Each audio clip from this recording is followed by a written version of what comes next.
Welcome to my podcast. Today you are with Tawnee Tahbo Tell Grantham. and Brindley Tahbo. Today we will be talking about social media. Now, what is your guys' screen time? My screen time, I think it's about 4 hours. My screen time for yesterday was 2 hours. Okay, I think mine was about 3.5. Dang.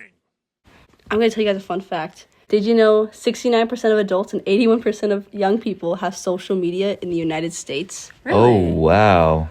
Yeah, I'm not surprised by that. I feel like everyone has social media nowadays. I agree. And social media has some effects on people. That being, we're going to be going over 3 topics. So the Like what? relationships, mental health, and the addictiveness of it. Okay, do you think social media has an effect on your guys' relationships? I feel like it can make me feel disconnected from people, but I'm also allowed to connect with people far away from me. I feel like a lot of the times it can have a good and positive effect on my relationship. Because, sometimes somebody will text me something and I don't know the overall tone of what they texted me, so I could think that they're mad at me. But other times it's just a great way to connect with people that I can't usually connect with. I agree. Do you guys want to hear a story? So there's this guy and his wife, and they went on a honeymoon. And by the end of their honeymoon, he almost filed for divorce because she spent so much time on social media the entire trip. Wow. That's actually crazy. It's so sad. That is sad. That's insane. It's just because she spends too much time on it. Did you guys know that social media has affected dating? How? I could see that. Because, On a dating app. Yeah, dating Oh. apps. And I think that's just affected people because now they're not willing to go up to people and talk to them. They're more wanting to look at them through a yeah. screen first. Yeah, I feel like that they're getting more, they're more comfortable looking at people through a screen and judging them, and they're not getting to know the person as they are. They're only looking at their outside It's appearances. like people are very comfortable being mean on social media, but when it Yeah. comes to real life, they can't even talk to each other anymore. Yeah, Oh, that's yeah. very true. And the scary part of it is that you can meet anyone on social media. There are cyberbullies and predators.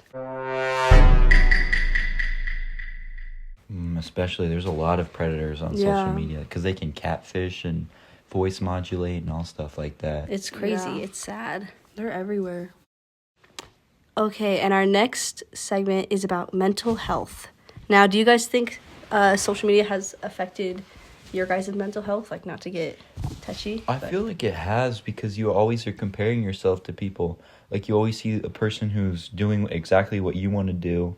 You always see someone that's 10 times more muscular than you, 10 times more fit than you, 10 times the money you have. So you oftentimes will compare yourself to these people, and they're your same age, and you feel like they're lifetimes ahead of you, but Yeah. you just never know what's going on behind the scenes. I definitely have to agree with Tel that you're just comparing your life or what they have to what you have, but they make everything look perfect on social media, but really nothing is perfect. It's almost like those family vlogger YouTube channels. A lot of the times they'll make their lives look perfect, Yeah. they're a perfect family, but then you see behind the scenes they have horrible stuff going on. Okay, and do you guys want to know something that I found out I had recently? What? I found out I have FOMO. What's FOMO? It's fear of missing out. Oh. And a lot of people online actually have FOMO. Really? Yeah, because they think that they're going to miss out on jokes and different experiences. So they're constantly on social media trying to not miss out on that.